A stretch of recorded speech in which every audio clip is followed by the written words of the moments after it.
অসম্ভব সুস্বাদু এই মজার পিঠে রেসিপিটি বাড়িতে একবার ট্রাই করে দেখুন, এর ভক্ত হয়ে যাবেন। একবার খেলে বারবার খেতে চাইবেন। আজকে এই রেসিপিতে বানিয়ে দেখাবো অসম্ভব মজার এক ইউনিক পিঠে। নাম হচ্ছে কলা পিঠে, কিন্তু কলা পিঠে হলেও এটা কিন্তু কলা দিয়ে তৈরি নয়, পাকা তালের পুর ভরা কলা পিঠে। খেতে ভীষণ মজার হয় আর বানানো খুবই সহজ। প্রথমেই তার জন্য নিয়ে নিয়েছি এখানে পাকা তালের ঘন পাল্প। আর বর্ষার সেরা এই সুমিষ্ট পাকা তালের পাল্প দিয়ে বিভিন্ন ধরনের পিঠে তৈরি করে নেওয়া যায়। আজকে শেয়ার করব একেবারে ইউনিক একটি পিঠে। এইভাবে বানিয়ে দেখুন, খেতে দেখবেন দারুণ লাগবে। গ্যাসের ফ্লেমটা বন্ধ রেখে প্রথমে কড়াইতে উপকরণগুলোকে মিশিয়ে নিতে হবে। প্রথমেই কড়াইতে দিয়ে দিলাম ঘন তালের পাল্প, আর দিচ্ছি বেশ খানিকটা নারকেল কোড়া। এখানে ফ্রেশ নারকেল কোড়া দিয়ে দিচ্ছি, আপনারা চাইলে শুকনো নারকেল কোড়াও দিতে পারেন। তারপরে দিয়ে দিচ্ছি অল্প একটু চিনি। যেহেতু তালটা খুবই মিষ্টি আছে তাই চিনিটা বেশি না দিলেই হবে, অল্প একটু চিনি দিতে হবে। তারপরে দিতে হবে তরল দুধ। তরল দুধ দিয়ে ভালো করে প্রথমে উপকরণগুলোকে মিশিয়ে নিতে হবে। এখনও কিন্তু গ্যাসের ফ্লেমটা অন করিনি। গ্যাসটা বন্ধ রেখে প্রথমে কড়াইতে উপকরণগুলোকে একসঙ্গে মিশিয়ে নেবেন। তারপরে গ্যাসের আঁচটা অন করে দিয়ে মিশ্রণটাকে নাড়তে হবে। নাড়তে নাড়তেই দেখবেন এই যে চিনিটা বেশ সুন্দর মেল্ট হতে শুরু করবে। চিনিটা যখন গলে যাবে তখন মিশ্রণটা দেখবেন আগে থেকে আরও একটু পাতলা হয়ে যাবে। তখন সেই পর্যায়ে মিশিয়ে নিতে হবে সুজি, ময়দা এবং 1 চিমটে লবণ। দেখুন মিশ্রণটা বেশ আগে থেকে অনেকটা পাতলা হয়ে গেছে। এখন এই পর্যায়ে মিশিয়ে নিচ্ছি 1/2 কাপ সুজি, 1/2 কাপ ময়দা, আর দিতে হবে স্বাদ মতো অল্প একটু লবণ। সব কিছুকে ভালো করে একসঙ্গে মিশিয়ে নেব। কিছুক্ষণ রান্না করে নিতে হবে। কিছুক্ষণ রান্না করতে করতেই দেখবেন একটা বেশ সফট ডোতে পরিণত হয়ে আসবে। আর এই পর্যায়ে গ্যাসের আঁচটা একেবারে কমিয়ে রাখবেন। গ্যাসের আঁচ একেবারে লোতে রেখে কিছুক্ষণ এরকম নাড়তে হবে। কিছুক্ষণ পরেই দেখবেন মিশ্রণটা বেশ জমাট হতে শুরু করবে, একটা সফট ডোতে পরিণত হয়ে আসবে। আর এর মধ্যে যেহেতু সুজি দেওয়া আছে তাই সুজিটা যাতে কাঁচা না থাকে তার জন্য অল্প একটু এখানে জল দিয়ে দিলাম।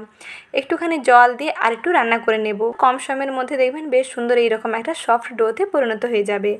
যখন দেখবেন যে সুজিটা বেশ ভালোভাবে রান্না হয়ে গেছে আর সমস্ত মিশ্রণটা কড়াই থেকে ছেড়ে একটা জায়গায় চলে আসছে কড়াইতে, তাহলে বুঝতে পারবেন ডো একেবারে রেডি। একটা ঢাকনা দিয়ে 10 মিনিটের জন্য ঢাকনা দিয়ে ঢেকে রেখে দিচ্ছি। আর এদিকে ততক্ষণে পুরটা তৈরি করে নিচ্ছি। তার জন্য কড়াইতে নিয়ে নিচ্ছি ফ্রেশ নারকেল কোড়া আর দিয়ে দিচ্ছি চিনি। 1 বাটি নারকেল কোড়া নিলে 1/2 বাটি নিতে হবে চিনি। আর দিলাম 2টো এলাচ। সমস্ত কিছুকে একসঙ্গে ভালো করে প্রথমে মিশিয়ে নেবেন। প্রথমে উপকরণগুলোকে মিশিয়ে 2 মিনিট 3 মিনিট মতন সময় নিয়ে একটু রেখে দেবেন, দেখবেন চিনিটা অনেকটা গলে যাবে। তারপরে গ্যাসের আঁচটাকে অন করে দিয়ে এই মিশ্রণটাকে ভালোভাবে নাড়তে হবে। কিছুক্ষণ পরেই দেখবেন এই যে নারকেলগুলো অনেকটা বেশ মজে যাবে আর চিনিটাও ভালোভাবে গলে যাবে। তারপরে গ্যাসের আঁচ মাঝারিতে রেখে কিছুক্ষণ এইরকম নাড়তে নাড়তে দেখবেন চিনিটা বেশ সুন্দর চিটচিটে হয়ে আসবে আর নারকেলের কালারটাও অনেকটা চেঞ্জ হয়ে যাবে। কিছুক্ষণ এরকম নাড়তে নাড়তেই তৈরি হয়ে যাবে নারকেলের পুর। এইরকম শুকনো ঝরঝরে নারকেলের পুর তৈরি করে পিঠেটা বানিয়ে ফেলুন, খেতে দেখবেন দারুণ লাগবে।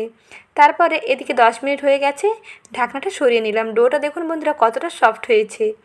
এই রকম একটা সফট ডো দিয়ে পিঠেটা তৈরি করতে হবে। তার জন্য এই ডোটাকে যখন তৈরি করবেন একটা ঢাকনা দিয়ে গ্যাসের আঁচ বন্ধ করে দিয়ে 10 মিনিটের জন্য একটু ঢাকনা দিয়ে ঢেকে রেখে দেবেন। তাহলে দেখবেন এই যে সুজি এবং ময়দার মণ্ডটা বেশ সফট হয়ে যাবে। তারপরে হাতের মধ্যে অল্প করে ঘি লাগিয়ে এনে এই ডোটাকে ভালো করে ঠেসে ঠেসে একেবারে মসৃণ একটা ডো তৈরি করতে হবে। যেহেতু এর থেকে পিঠেগুলো বানাবো তাই পিঠেগুলো যাতে না ফেটে যায় একটু মসৃণ করে ডো তৈরি করে নিলাম। তারপরে হাতের মধ্যে আবারও একটু ঘি মেখে নিয়ে এর থেকে এরকম লেচি কেটে নিয়ে দেখুন এইভাবে পিঠেটা তৈরি করে নিচ্ছি। একটু হাতের দিকে খেয়াল করুন, তাহলেই বুঝতে পেরে যাবেন। প্রথমে এইরকম একটু লম্বা করে দিতে হবে, তারপরে মাঝখানে একটু আঙুল প্রেস করে দিয়ে একটু এইরকম গর্ত করে দিতে হবে যাতে এর মধ্যে পুরটা দেওয়া যায়। ঠিক তৈরি করে নেওয়া পুরটাকে 1 চামচ মাঝখানে দিয়ে তারপরে মুখটাকে ভালো করে সিল করে কলার শেপে পিঠেগুলোকে বানিয়ে নিচ্ছি।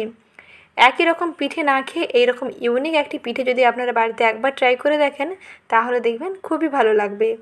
একঘেয়েমি পিঠে না খেয়ে তাল দিয়ে এই রেসিপিটি একবার ট্রাই করে দেখুন।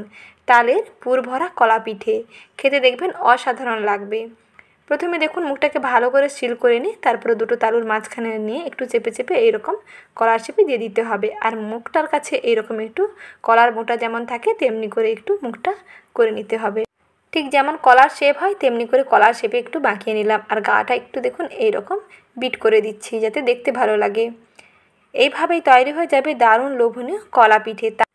তাল দিয়ে তৈরি এই অপূর্ব স্বাদের একেবারে ইউনিক একটি পিঠে আজকে আপনাদের সঙ্গে শেয়ার করলাম।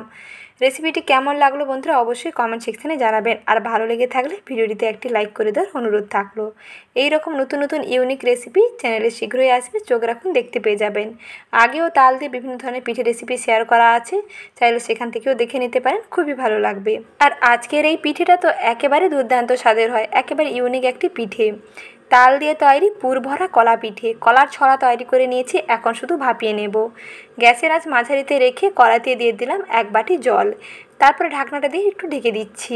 কিছুক্ষণ পরেই দেখবেন এই জলটা ফুটতে শুরু করবে এবং ওপরটা এরকম ভাপ জমে যাবে। তখন এর মধ্যে দিয়ে দিতে হবে একটা ফুটো ফুটো থালা, যাতে এই রকম স্টিম করে নেওয়া যায় সেই রকম একটা ফুটো থালার উপরে সেই কলার ছড়াটা বসিয়ে দিয়ে প্রায় 15 মিনিট পর্যন্ত অপেক্ষা করবেন। 15 থেকে 20 মিনিটের মধ্যে দেখবেন পিঠে একেবারেই রেডি হয়ে যাবে। প্রথমে গ্যাসের আঁচটা একেবারে মাঝারি থেকে কমের মধ্যে রাখবেন, মাঝারি থেকে কমের মধ্যে রেখে 15 মিনিট পর্যন্ত গ্যাসটা চলবে। তারপরে গ্যাসের আঁচ বন্ধ করে দিয়ে আরও 5 মিনিট একটু স্ট্যান্ডিং টাইমে রেখে দেবেন, দেখবেন পিঠে একেবারে পারফেক্টলি হয়ে যাবে। এখন আমি পিঠেটাকে একটা পাত্রে সার্ভ করে নিচ্ছি। আর পিঠেগুলো এরকম হয়েছে কিনা একটু চেক করে নেবেন। যখন দেখবেন যে এরকম সফট হয়ে গেছে তাহলেই বুঝতে পারবেন যে পিঠে একেবারেই রেডি। একটি পিঠে আপনাদের ভেঙে দেখিয়ে দিচ্ছি, দেখুন বন্ধুরা ভেতর থেকে কতটা পারফেক্ট হয়েছে। খেতে দেখবেন অসাধারণ হয়, আর বানানো দেখবেন খুবই সহজ। আর তাল দিয়ে তৈরি এই ইউনিক কলা পিঠে রেসিপি ভালো লেগে থাকলে প্লিজ একটি লাইক করবেন। আর চ্যানেলে নতুন দর্শক বন্ধু হয়ে থাকলে চ্যানেলটিকে সাবস্ক্রাইব করে নতুন বন্ধু হয়ে সঙ্গে যুক্ত থাকার অনুরোধ থাকলো। আর প্রতিদিন এই রকম নিত্য নতুন রেসিপি পেতে পাশে থাকা বেল আইকনে অল বাটনটিও বাজিয়ে রাখবেন, নতুন ভিডিওর আপডেট সবার আগে পেয়ে যাবেন।